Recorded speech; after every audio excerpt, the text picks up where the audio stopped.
Hello friends, मैं अमन आपका current affairs bye अमन YouTube channel में आपका स्वागत करता हूं। तो आज हम डिस्कस करने वाले हैं इम्पोर्टेंट विटामिन्स के बारे में और विटामिन्स एंड केमिकल्स नेम के बारे में। तो इससे जुड़े सभी प्रश्न, इम्पोर्टेंट प्रश्न जितने भी बनते हैं वो सारा प्रश्न का डिस्कस करेंगे हम लोग। और शुरू करने से पहले आपको अगर हमारा कंटेंट पसंद आता है तो आप प्लीज़ इसे ज़्यादा से ज़्यादा लाइक एंड शेयर ज़रूर करें। तो चलिए लेट ना करते हुए क्वेश्चन को स्टार्ट करते हैं। पहला क्वेश्चन, तो पहला है कि विटामिन ए का रासायनिक नाम क्या है। तो विटामिन ए का रासायनिक नाम है रेटिनॉल। विटामिन ए का रासायनिक नाम क्या है? रेटिनॉल। अगला है विटामिन बी 1। विटामिन बी 1 का रासायनिक नाम क्या है? तो विटामिन बी 1 का रासायनिक नाम थायमीन, थायमीन के नाम से जाना जाता है विटामिन बी 1 को। विटामिन बी 3, विटामिन बी 3 को नियासिन के नाम से जाना जाता है। विटामिन बी 3 को नियासिन के नाम से जाना जाता है। अगला है विटामिन बी 5। विटामिन बी 5 को पेंटाथोनिक एसिड के नाम से जाना जाता है। विटामिन बी 5 को पेंटाथोनिक एसिड के नाम से जाना जाता है। फिर है विटामिन सी, विटामिन सी जिसको कि एस्कॉर्बिक एसिड के नाम से जाना जाता है। फिर आता है विटामिन डी। विटामिन डी को कैल्सीफेरॉल के नाम से जाना जाता है। विटामिन डी को कैल्सीफेरॉल के नाम से जाना जाता है। फिर आता है विटामिन ई जिसको कि टोकोफेरॉल के नाम से जाना जाता है। विटामिन ई को टोकोफेरॉल के नाम से जाना जाता है। फिर आता है विटामिन के। विटामिन के को फाइलोक्विनोन के नाम से जाना जाता है। विटामिन के को फाइलोक्विनोन के नाम से जाना जाता है। फिर आता है विटामिन बी 2। विटामिन बी 2 को राइबोफ्लेविन के नाम से जाना जाता है। विटामिन बी 2 को राइबोफ्लेविन के नाम से जाना जाता है। फिर आता है विटामिन बी 7। विटामिन बी 7 को बायोटीन के नाम से जाना जाता है। विटामिन बी 7 को बायोटीन के नाम से जाना जाता है। फिर आता है विटामिन बी 9। विटामिन बी 9 को फॉलिक एसिड के नाम से जाना जाता है। विटामिन बी 9 को फॉलिक एसिड के नाम से जाना जाता है। फिर आता है विटामिन बी 12। विटामिन बी 12 को साइनोकोबालामीन के नाम से जाना जाता है। जी हाँ, विटामिन बी 12 को साइनोकोबालामीन के नाम से जाना जाता है। जी फ्रेंड, अब चलो देखते हैं विटामिन्स और से जुड़े जितने भी महत्वपूर्ण प्रश्न बनते हैं, प्रश्न और आंसर को देखते हैं। जी हाँ, तो पहला क्वेश्चन है कि विटामिन के अध्ययन के रूप में जाना जाता है। तो विटामिन के अध्ययन के रूप में किसको जाना जाता है?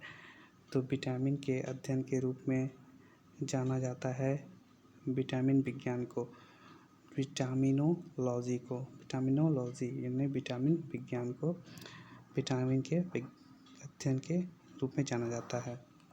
अगला क्वेश्चन है, किस विटामिन को संक्रामक विरोधी विटामिन के रूप में जाना जाता है?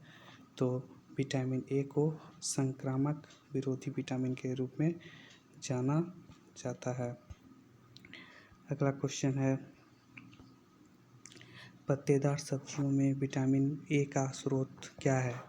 तो पत्तेदार सब्जियों में विटामिन ए का स्रोत जो होता है वो होता है कैरोटीन। क्या होता है? कैरोटीन। चौथा क्वेश्चन है कि दूध का पीला रंग देने वाला वर्णक कौन सा है? तो दूध का पीला रंग देने वाला वर्णक जो है वो है कैरोटीन। कौन सा है? कैरोटीन। अगला क्वेश्चन, दूध में पीला रंग देने वाला विटामिन कौन सा है? तो विटामिन B2।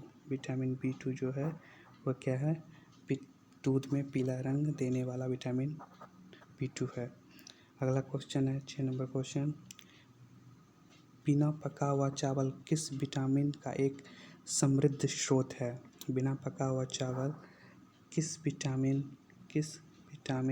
का एक समृद्ध स्रोत है? तो विटामिन B1 का। विटामिन B1 का स्रोत है। B1 का। 7वां क्वेश्चन है, एलिसा परीक्षण एड्स के लिए किस विटामिन का उपयोग किया जाता है? तो विटामिन B7 का। विटामिन B7 का प्रयोग किया जाता है एलिसा टेस्ट के लिए। ठीक है। अगला क्वेश्चन है, किस विटामिन में कोबाल्ट होता है? तो किस विटामिन में कोबाल्ट होता है? ये काफ़ी महत्वपूर्ण क्वेश्चन है और ये हर प्रीवियस ईयर एग्ज़ाम में काफ़ी बार पूछा गया है कि किस विटामिन में कोबाल्ट सृष्टि होता है? तो विटामिन B12 में कोबाल्ट सृष्टि होता है। अगला क्वेश्चन है, कौन सा विटामिन घाव को भरने में मदद करता है? तो विटामिन C जो होता है वह घाव को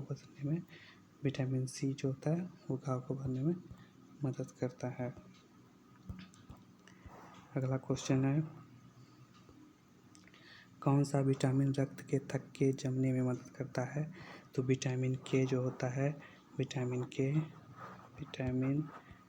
K जो होता है वह रक्त को थक्के जमने में मदद करता है। अगला क्वेश्चन है, कौन सा विटामिन शरीर की प्रतिरक्षा में मदद करता है? तो विटामिन C जो होता है, विटामिन C शरीर की प्रतिरक्षा में मदद करता है। अगला क्वेश्चन है, सबसे पहले कृत्रिम रूप से संश्लेषित विटामिन कौन सा है? तो विटामिन C।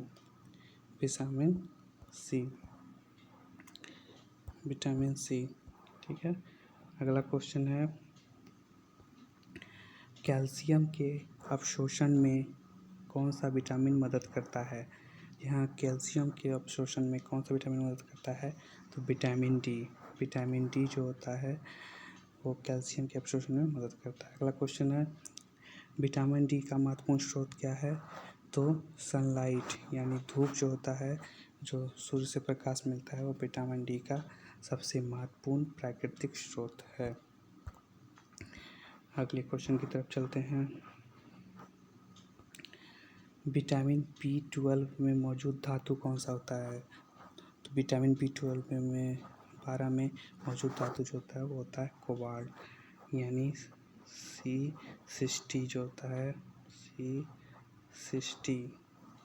है वह विटामिन B12 में मौजूद धातु होता है। अगला क्वेश्चन, एनीमिया किसकी कमी के कारण होता है? तो एनीमिया विटामिन B12 एनीमिया जो होता है वो विटामिन B12 की कमी से होता है।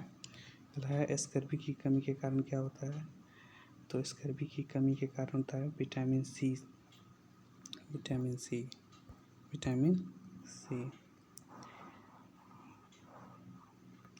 अगला क्वेश्चन है, किस विटामिन की कमी से सेरेब्रल रक्तस्राव होता है? तो किस विटामिन की कमी से सेरेब्रल रक्तस्राव होता है? तो विटामिन के के कमी से सेरेब्रल रक्तस्राव होता है। अगला क्वेश्चन है, नाइट ब्लाइंडनेस किस विटामिन की कमी के कारण होता है? तो विटामिन ए के कारण होता है, होगा नाइट होता है। अगला है, मानव शरीर में किस विटामिन की कमी से रिकेट्स होता है? तो मानव शरीर में विटामिन डी रिकेट्स होने का कारण है। अगला क्वेश्चन है, निम्नलिखित में से कौन सा विटामिन पानी में घुलनशील है? मानव शरीर में किस विटामिन की कमी से रिकेट्स होता है? तो विटामिन, माफ कीजिएगा, निम्नलिखित में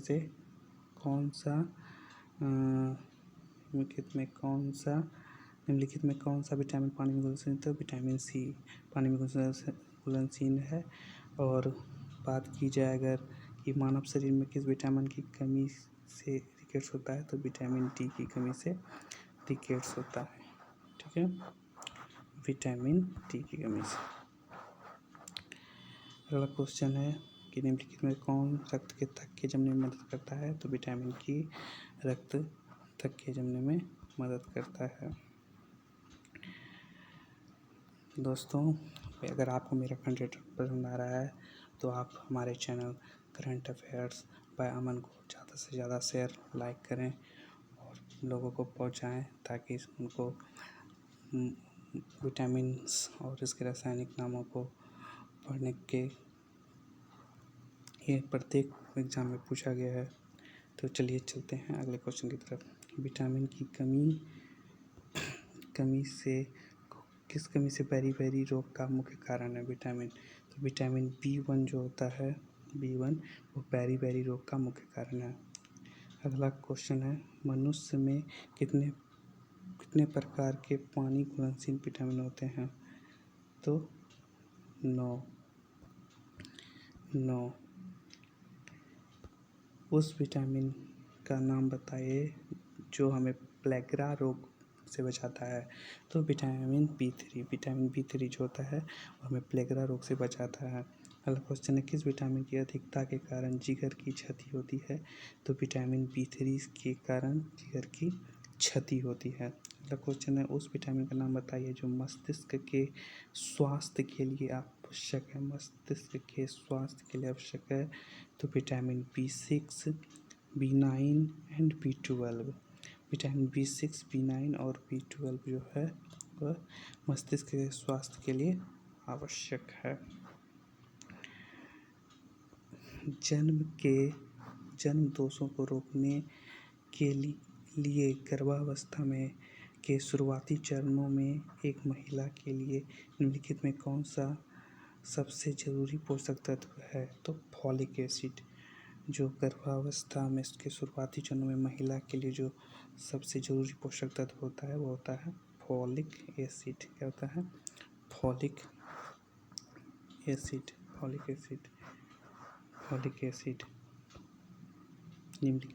अगला क्वेश्चन है निम्नलिखित में से कौन सा विटामिन दोनों हार्मोन और दृश्यवर्णक के रूप में कार्य करता है, तो रेटिनॉल। अगला क्वेश्चन और लास्ट क्वेश्चन होगा मांसपेशियों में कमजोरी और लाल रक्त कोशिकाओं की नाजुकता में वृद्धि का कारण होता है विटामिन ई। तो थैंक्स दोस्तों, आपको ये कंटेंट हमारा पसंद आता है तो ज़्यादा से ज़्यादा लाइक एंड शेयर करें। धन्यवाद।